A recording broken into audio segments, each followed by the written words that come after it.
নমস্কার বন্ধুরা, সবাই কেমন আছো? আশা করি সবাই ভালো আছো। বড়দের জানাই আমার সশ্রদ্ধ প্রণাম, ছোটদের জন্য রইল অনেকটা আদর, ভালোবাসা আর আশীর্বাদ। চলে এলাম কাকলির ক্যানভাসের একটি নতুন পর্বে।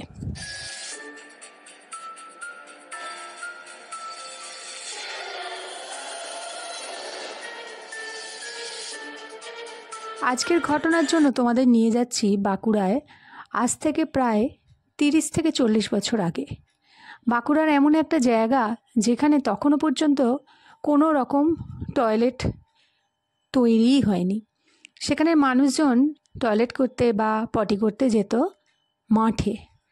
আর মাঠ বলতে একদম খোলা মাঠ কিন্তু নয়, সেখানে ছিল কিছুটা গর্ত, কিছুটা গাছপালা, আবার অনেক বড় বড় গাছ, আবার অনেকটা ফাঁকা প্রান্তর, এরকম একটা জায়গা।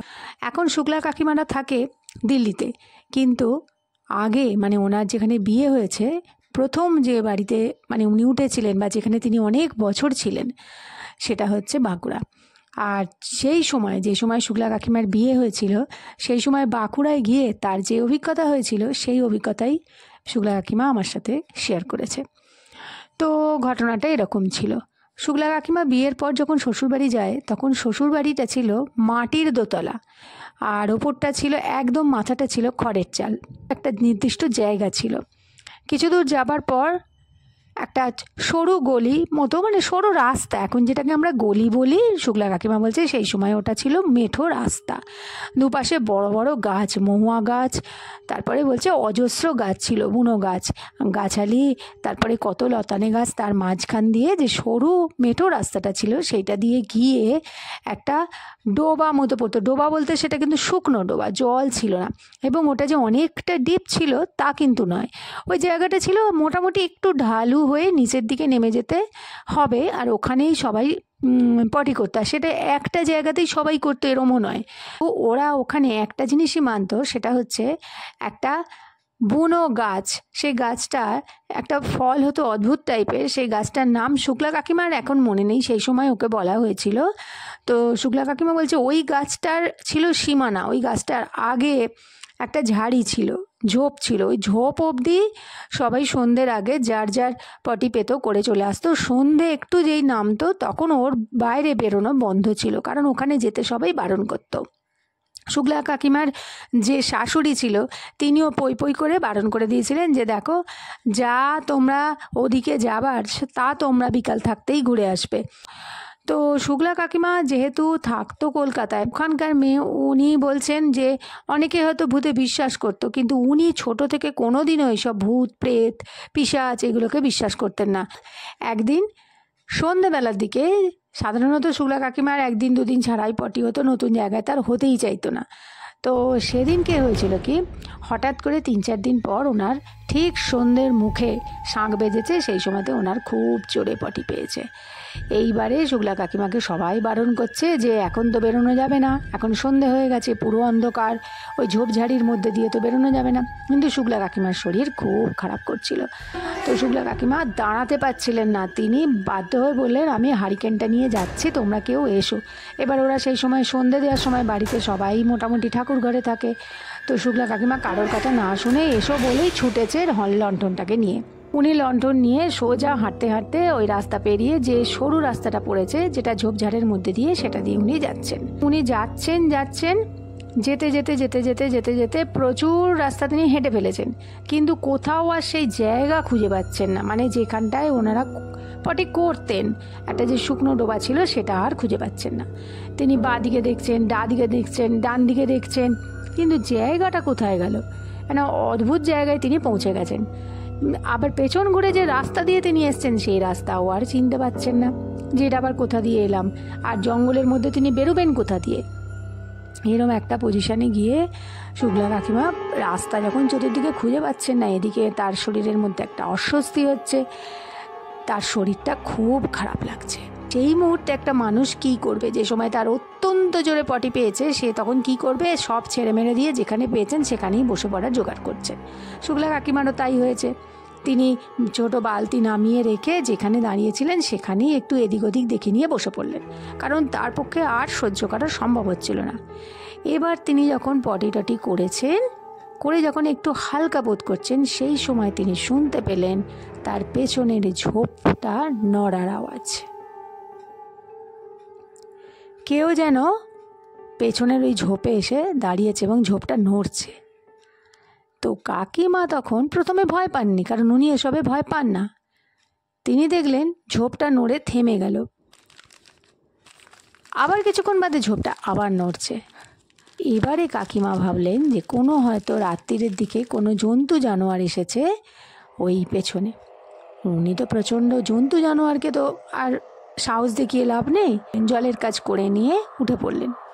উঠে পড়ে তিনি পেছন ঘুরে জাস্ট দেখতে যাবেন, তো দেখলেন যে পেছনে যে ঝোপটা সেটা একদম স্টিল, একটুও নড়েনি। যেটা এত জোরে নড়ছিল সেটা তো একটু জোরে নড়ার কথা, কিন্তু তার পেছনে যে আরেকটি বড় ঝোপ ছিল যেখানে লতানে গাছপালা, শুকনো গাছ এরকম ছিল, সেটা কিন্তু তখনও নড়ছিল। তো কাকিমা তাড়াতাড়ি করে লণ্ঠনটাকে তুললেন, তুলে একটু এগিয়ে হাতে এগিয়ে দেখার চেষ্টা করলেন যে ওখানে কি আছে। তো দেখলেন যে ঝোপটা নড়ছে, হালকা হালকা নড়ছে, কিন্তু কিচ্ছু দেখতে পাচ্ছিলেন না। এবার উনি তো জানতেন যে আলো দেখলে সাধারণত জন্তু জানোয়াররা পালিয়ে যায়। তো তিনি ওই আলোটা নিয়ে ওখানে একটু দাঁড়ালেন, যে আলোর ভয়ে যদি কোনো জন্তু এসেও থাকে সে হয়তো পালিয়ে যাবে। কিন্তু ঝোপটা হালকা হালকা নড়ছিল। এবারে আলোটা নিয়ে অনেকক্ষণ তিনি দাঁড়িয়ে আছেন, কিন্তু ওনার প্রবলেম হলো উনি তো রাস্তা খুঁজে পাচ্ছিলেন না, বাড়ি আসবেন কি করে। আর বাড়ির লোককে তো বলে এলেন আসতে, কিন্তু ওরা বারণ করা সত্ত্বেও উনি তো বেরিয়ে চলে এসেছেন। তার জন্য কি রেগে মেগে কেউ আসেইনি?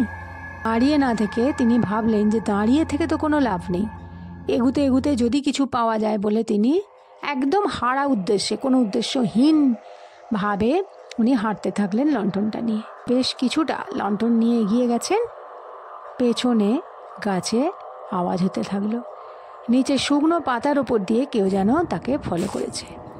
কাকিমা ভয় পেয়ে গেলেন যে কেউ তো তাকে ফলো করছে, সেটা হতে পারে সেই জন্তুটি অথবা অন্য কেউ বলে। এবার উনি হেঁটেই যাচ্ছেন, হেঁটেই যাচ্ছেন, হেঁটেই যাচ্ছেন, কোথায় যাচ্ছেন উনি জানেন না, কিন্তু কোনো ক্লান্ত হয়ে পড়লেন, কিন্তু কোনো রাস্তা খুঁজে পেলেন না। এরম অবস্থায় ওনার প্রচণ্ড ভয় হতে শুরু করল। পেছনে খস খস করে সেই কেউ আসছে। তো কাকিমা তখন কোনো বুদ্ধি বার করতে পারছিলেন না যে ওই জঙ্গল থেকে কি করে বেরোবেন। তো সেই চেনা রাস্তাই তার কাছে অপরিচিত হয়ে গেল। একে তো অন্য জায়গা, যে জায়গা তার পরিচিত নয়, তারপরে ওই রকম অবস্থায় তিনি প্রচণ্ড পরিমাণ ভয় পেয়ে গেলেন, এবং ভয় পেয়ে উনি এক প্রকার বসেই পড়লেন, কারণ তার সামনে শুধু বন আর বন, শুধু গাছ আর গাছ। তো তিনি কি করবেন কিছুই বুঝতে পারছিলেন না। আস্তে আস্তে অন্ধকারও বাড়ছিল এবং ঘড়ি তো ছিল না। ওই মুহূর্তে তিনি কতক্ষণ ওখানে ওই অবস্থায় বসেছিলেন তার কোনো খেয়াল নেই। এরকম অবস্থায় যখন বেশ কিছুক্ষণ তিনি বসে আছেন, তার হঠাৎ মনে পড়ল যে তাকে কেউ যেন বলেছিল যে কখনো যদি বিপদে তিনি পড়েন, ঠাকুরের একটি মন্ত্র ছিল, সে মন্ত্র স্মরণ করতে। কিন্তু অদ্ভুতভাবে সেই মন্ত্রের একটা লাইনও তিনি মনে করতে পারলেন না, এবং তিনি কতক্ষণ বসেছিলেন তার কোনো খেয়াল নেই। তারপরে উনি কখন অজ্ঞান হয়ে গেছিলেন তাও উনি জানেন না। তো যখন ওনার জ্ঞান ফিরল মুখে জলের ছিটেতে, তা দেখলেন যে তিনি শ্বশুর বাড়িতেই বিছানার উপর শুয়ে আছেন, এবং তার চারপাশে ঘিরে আছে তার ননদ, তার শাশুড়ি, তার বাড়ির লোক সবাই। তারপরের ঘটনা তো আরও সাংঘাতিক হয়েছিল, কারণ তারপরে আরও 3-4 মাস পর তার সঠিকভাবে জ্ঞান ফিরেছিল। আর ওই অবস্থাটার কথা তিনি শুনেছিলেন তার বাড়ির লোকেদের কাছ থেকে, কারণ সেই অবস্থায় তার চোখ দুটো নাকি একদম টকটকে লাল হয়ে গিয়েছিল, এবং তিনি বাড়ির কাউকে চিনতেই পারছিলেন। তিনি নাকি অদ্ভুত অদ্ভুত কথা বলছিলেন, অদ্ভুত অদ্ভুত আচরণ করছিলেন, অদ্ভুত অদ্ভুত জিনিস খাচ্ছিলেন, যেগুলো তিনি খেতে পছন্দ করতেন না সেগুলোই তিনি খাওয়ার জন্য বায়না করছিলেন। বাড়ির লোকের সঙ্গে নাকি অভব্য আচরণ করছিলেন, এরকমই চুল খুলে যেখানে সেখানে বেরিয়ে যাচ্ছিলেন, শাড়ি কাপড়ের ঠিক ছিল না, এরকম আচরণ করছিলেন। তো ওখানেই ওকে শুক্লা কাকিমাকে ঝাড়ানো হয়, ওনাকে ধরে প্রসেস করেছিল, সেটা বাড়ির লোকেরাই বলে।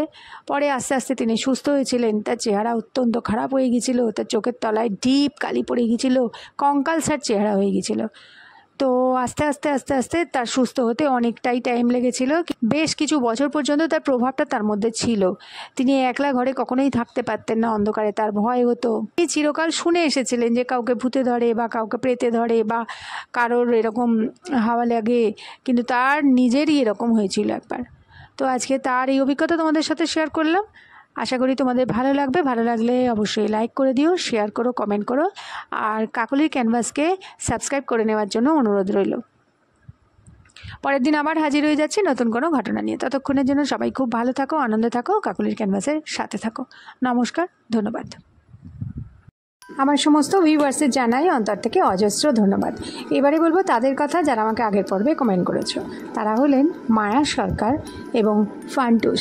তোমাদের অন্তর থেকে অজস্র অজস্র ধন্যবাদ এবং ভালোবাসা জানাই।